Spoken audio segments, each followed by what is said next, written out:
Les decía del cui prodest. El cui prodest es una figura de la criminalística o la criminología, muchas veces difícil de definir, pero que funciona en el crimen organizado y funciona como una de sus herramientas más sofisticadas. La expresión cui bono, también utilizada como cui prodest, significa en latín ¿quién se beneficia? Eso quiere decir cui prodest. ¿Quién se beneficia? Es una locución latina que hace referencia a lo esclarecedor que puede resultar en muchos casos, y digamos que a la hora de determinar la autoría de un crimen, de un acto que pertenece a la ilicitud, de una conducta humana que obedece al crimen, preguntarse por quiénes se beneficiarían con los resultados de ese crimen, sobre todo si ese crimen tiene una magnitud determinada, una magnitud relevante. Hay que ahí emplear una investigación criminológica, una investigación policial profunda a través de dos grandes campos de investigación, el campo inductivo y el campo deductivo. A través de un procedimiento inductivo, cotejando elementos probatorios, haciendo un acopio de pruebas circunstanciales, se va desarrollando un hilo de investigación y se va viendo a medida que se va avanzando en esa investigación profesional, desde la criminología profesional, qué subyace detrás de ese crimen. Y una vez que eso se investiga y se descubre, se debe denunciar desde esa materia investigativa policial, se debe denunciar como un resultado de la investigación desde la órbita policial. En nuestro país sería en la órbita del Ministerio del Interior, de acuerdo a un equipo de profesionales que hayan investigado determinadas situaciones criminales en cualesquiera de los órdenes de la actividad pública y privada, porque delitos hay de todo tipo. Y ahí se puede llegar entonces a un cui prodest, es decir, al núcleo duro de quiénes son los beneficiarios que están protegidos por esa, digamos, tecnología de impunidad, por ese desarrollo de hechos que buscan despistar, por ese conjunto de circunstancias que tapan a los verdaderos criminales, que son quienes van perpetrando esos crímenes a través de organizaciones criminales. Por eso se habla del crimen organizado.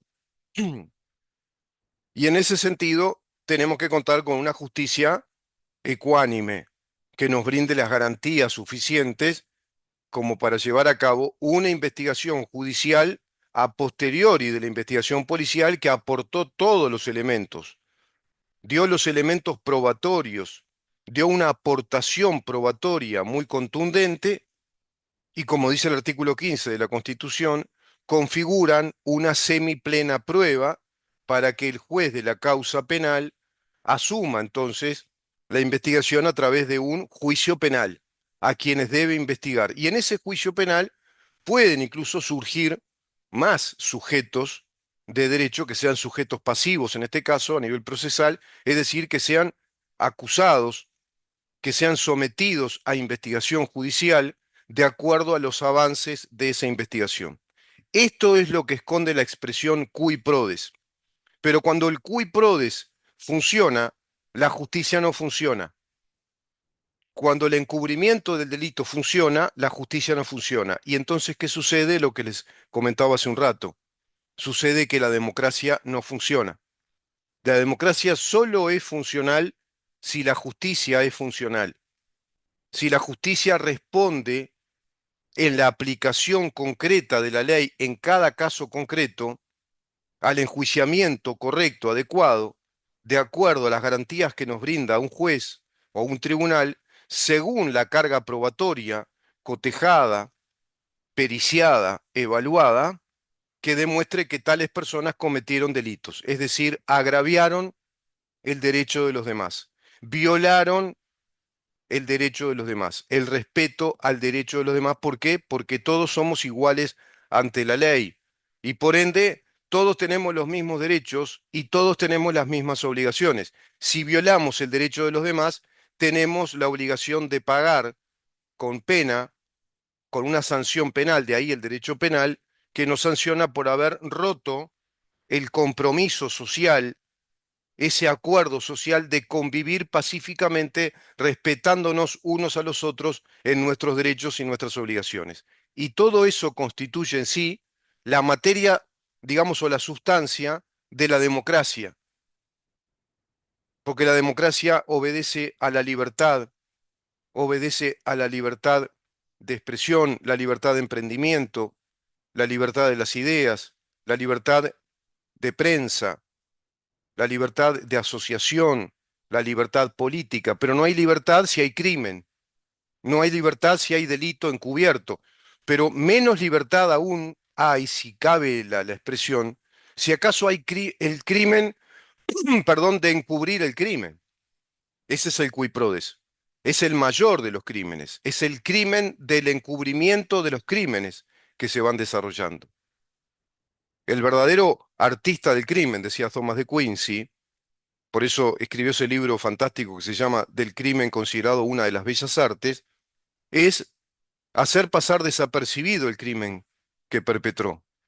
Que la justicia no pueda ubicarlo, no pueda detectarlo, no pueda saber quién es el autor de ese crimen. Ese es el verdadero criminal. El criminal descubierto, en verdad, fue un delincuente que perpetró un crimen, pero que el Estado le hace pagar. Pero ese pago debe ser alto, debe ser costoso. Se trata este tema en materia de economía penal. Los estados que se precian de ser estados democráticos y estados de derecho, fundamentalmente, porque la democracia solo es sustentable a través del Estado de Derecho, que son estas cosas que te voy explicando, solo así puede funcionar un Estado democrático y republicano si su orden jurídico funciona, si es funcional, no si solo está escrito y después no se cumple. No si está escrito como en la Constitución y luego se legislan leyes que no obedecen a la Constitución, que no responden a la Constitución y que van creando poderes políticos simulando ser justicia, como por ejemplo la estructura de fiscales a través de la Fiscalía General de la Nación. Y ahora nos encontramos con un episodio que les decía, da cuenta clara de toda esta impunidad, de todas estas idas y venidas de información que no está chequeada, que no está cotejada, y nosotros quedamos expuestos, todos, digo nosotros, en calidad de ciudadanos, cada uno de los ciudadanos de este país, a lo que nos digan las autoridades de turno, porque vivimos en un país en el cual esta fuerza política viene no solo a gobernar, sino a formar poder político, a construir poder político, desacreditando al resto de las fuerzas políticas que no le integran. Entonces, lo que genera es desestabilización institucional, desestabilización política. Ahora la Casa de Brujas contra Besossi, contra otros integrantes de otras intendencias del Partido Nacional, en plena campaña electoral a nivel departamental. No es casualidad. Después se van a olvidar de estos temas. Es ahora que importa sacrificar a varios chivos expiatorios para rentabilizar políticamente. Les contaba, les comentaba que el actual ministro del Interior, el doctor Carlos Negro, envió un informe alarmista al Poder Legislativo, planteando que en el gobierno anterior no hubo un decrecimiento del delito violento y del crimen organizado, sino que todo lo contrario, que las estadísticas científicas no avalan, digamos, la versión oficial del gobierno anterior. Y planteó que hay un crimen organizado muy sofisticado, que hay una grave situación carcelaria y que hay hoy por hoy en el Uruguay un fenómeno, una especie de status quo de nuestro Estado en relación al delito, o un status quo del delito organizado, que es el narcotráfico, que en los gobiernos del Frente Amplio no estaba, dice Carlos Negro. ¿Y cuál es esa nueva situación del narcotráfico en Uruguay a partir del gobierno precedente a este actual gobierno del Frente Amplio? Según Carlos Negro, el narcotráfico se instaló en Uruguay en el gobierno anterior y Uruguay dejó de ser un país de paso, es decir, dejó de ser un país de tránsito, de paso, en lo que hace al mercado del narcotráfico, el delito del narcotráfico, porque el narcotráfico en Uruguay también se instaló. Ya no solo es un país de tránsito, sino que el narcotráfico se instaló y acá hay producción también, producción de droga y hay un narcotráfico organizado. Brutal, ¿no? Lo que dice Carlos Negro es realmente digno de tomarlo como un ejemplo de esa impunidad que yo te estoy comentando y que no permite que vivamos en democracia. Es un ejemplo claro de la impunidad política planteándose el descrédito, la desaprobación, inclusive a la información estadística oficial del gobierno anterior. Si lo que Carlos Negro dice fuera cierto, estaría entonces Carlos Negro en la situación de tener que denunciar a los integrantes del Observatorio Criminológico del Uruguay, a integrantes del Ministerio del Interior del gobierno anterior, inclusive hasta el presidente de la República, porque mintieron en la información oficial, por lo tanto falsificaron documentación pública. Hay una falsificación ideológica en cuanto a que se narra desde los informes oficiales, documentos públicos, una situación que no es real. Hay defraudación también. Hay un encubrimiento del crimen, entonces, hay un cui prodest, hay un encubrimiento, hay un crimen organizado, según Carlos Negro, y ese crimen organizado se perpetró, se desarrolló y se consolidó en el gobierno de la calle Pou. Qué raro, ¿no? Que diga esto quien fue fiscal, quien trabajó muchos años, ¿por qué no lo dijo antes en calidad de fiscal? ¿Por qué no salió a decir que había un crimen organizado que el gobierno anterior estaba encubriendo, en todo caso? Pero lo más extraño es ver que en los gobiernos del Frente Amplio, en los gobiernos del Frente Amplio, crece exponencialmente el crimen que proviene del crimen organizado. Recuerdo a Eduardo Bonomi decir infinidad de veces que no había que contabilizar esas muertes porque era tan grande el porcentaje de muertes por año, de asesinatos, iba creciendo tanto el crimen del homicidio que trató de minimizarlo Bonomi diciendo que eso eran ajustes de cuentas, que había un porcentaje alto de esos homicidios que obedecían a los ajustes de cuentas entre los narcos, entre los narcotraficantes, entre las organizaciones narco. También el perro Vázquez salía a decir lo mismo, comulgando, digamos, maliciosamente en una misa negra con los dichos de Eduardo Bonomi, una afrenta a la inteligencia de todos nosotros, al sentido común, que un ministro del Interior, quien otrora había sido uno de los guerrilleros terroristas contra el Estado uruguayo y quien mató cadetes de policía por la espalda, termina siendo ministro del Interior y a su vez diciéndonos en la cara que no había que contabilizar esos homicidios porque provenían del crimen organizado y eran ajustes de cuenta. Primero, como si no fueran personas que se matan unos a otros, como si no existiera el homicidio. Y segundo, estaba declarando abiertamente que estaba instalado el narcotráfico en Uruguay.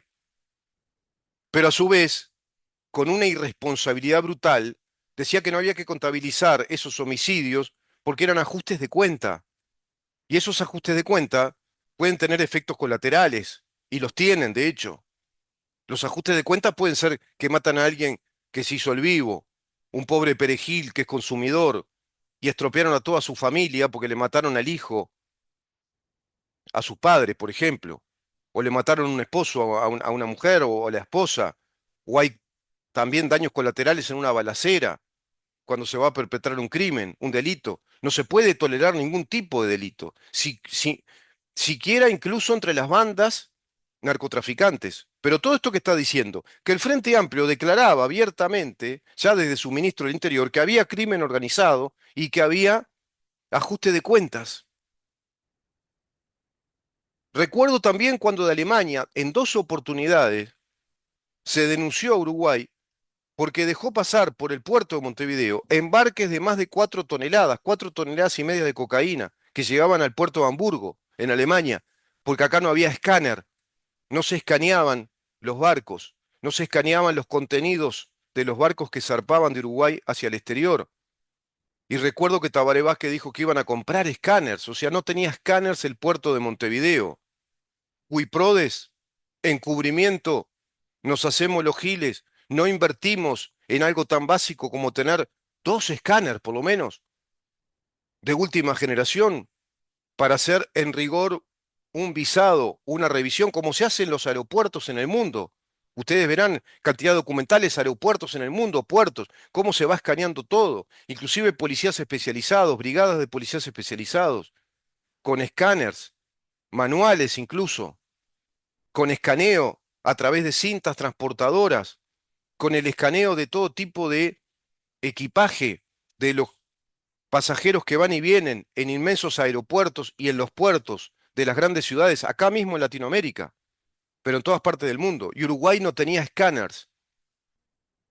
En los gobiernos del Frente Amplio también es cuando se fueron Marcet, tanto embromaron con Marcet en una campaña mediática desde la diaria contra el gobierno anterior, pero Marcet se fue de prisión cuando había sido juzgado en el gobierno del Frente Amplio, en gobierno anterior, se fue 3 meses antes de cumplir efectivamente la condena. Se fugó, se fue del país. ¿Quién era ministro? Eduardo Bonomi. ¿Quién era el fiscal general de la Nación? Jorge Díaz. Pero en Uruguay, durante los gobiernos del Frente Amplio, se fue el jefe, es decir, era prácticamente el don en la organización criminal de las mafias, porque el don era su padre, pero era el primer jefe de una organización criminal italiana que es de las más poderosas y de las más sanguinarias, la 'Ndrangheta. Me refiero a Rocco Moravito. Tenía un pedido de extradición de la justicia italiana por el crimen de pertenecer a una organización criminal, crimen organizado, narcotráfico, venta de estupefacientes, venta de armas en el mercado negro, lavado de dinero. Uruguay, un país que asumió un compromiso de colaboración con el lavado de dinero en la lucha contra el lavado de dinero, el narcotráfico y el crimen organizado, suscribiendo ese tratado de cooperación, de los países que cooperan contra el lavado de dinero, el crimen organizado y el narcotráfico. Y Uruguay, suscrito a ese tratado, perteneciendo a esta comunidad de estados que dicen luchar contra el crimen organizado, el narcotráfico y el lavado de dinero, tenía un pedido de extradición de la justicia italiana para que Uruguay deportara a este criminal hacia Italia y lo sometiera a la justicia italiana. Uruguay tenía ese compromiso, Uruguay tenía un compromiso internacional con la justicia italiana, Uruguay tiene tratados, por supuesto, de extradición, de deportación, y tiene tratado de extradición con Italia, y así lo había confirmado la justicia uruguaya, entre comillas, la Fiscalía General de la Nación, a través de la homologación que hace un juez, digamos, en lo penal, homologando la versión de la Fiscalía de que efectivamente estaba detenido en Uruguay Rocco Moravito, que se lo había investigado por las mismas causas y que iba a ser entonces extraditado a Italia. Y 2 días antes, cuando Rocco Moravito, junto a 3 criminales más que estaban vinculados a su organización criminal, creo que brasileños y un argentino, todos escaparon por cárcel central, todos. Rocco Moravito a la cabeza. No habían cámaras de seguridad, no habían guardias de seguridad, no había personal administrativo ni policial en el hall de cárcel central. Se escapó de su celda, salió de su celda, pasó a través de una pared lindera hacia la casa de una vecina, una anciana, pobre que se vio con ese tema, y luego penetraron hacia comisaría central y se fueron caminando. Tomó un taxi. Nadie lo vio, nadie lo vigiló. A 2 días de ser extraditado a la justicia italiana.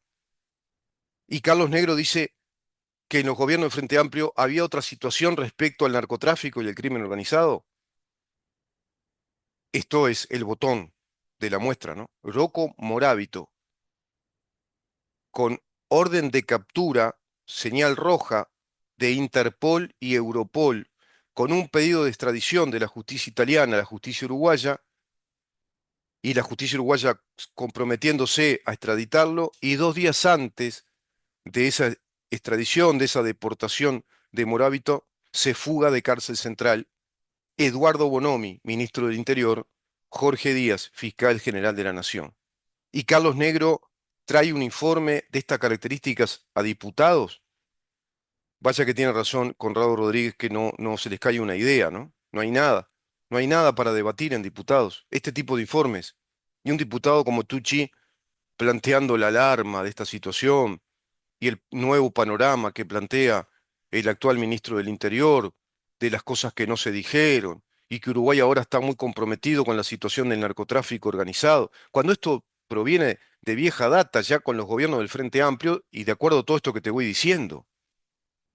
Pero como hay tanta impunidad, impunidad para el crimen organizado, impunidad para el crimen organizado dentro y fuera del Estado, impunidad para que digan lo que quieran decir, a través de este sistema de fiscales que pueden negociar el delito, de acuerdo a lo que se llama el juicio abreviado, es evidente que hay un montaje, una estructura, un sistema de fiscales que está creado para que sea, bueno, un carrusel de emociones y una puerta vaivén donde entran y salen según lo que le parece a los fiscales, según lo que quieran investigar, lo que determinen, lo que quieran formalizar o no.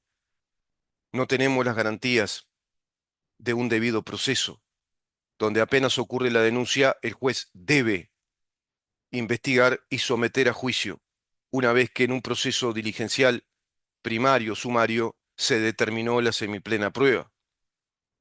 En este caso no, los fiscales determinan si hay prueba o no hay prueba, y todo va a pasar a través del tamiz de fiscales, a partir del artículo 45 del nuevo Código del Proceso Penal. Muchísima impunidad en el Uruguay a favor de la izquierda organizada, a favor de la izquierda marxista organizada. Y todo esto es desestabilización institucional, desestabilización de nuestras instituciones, de nuestro Estado, de nuestra vida política y de nuestra vida social.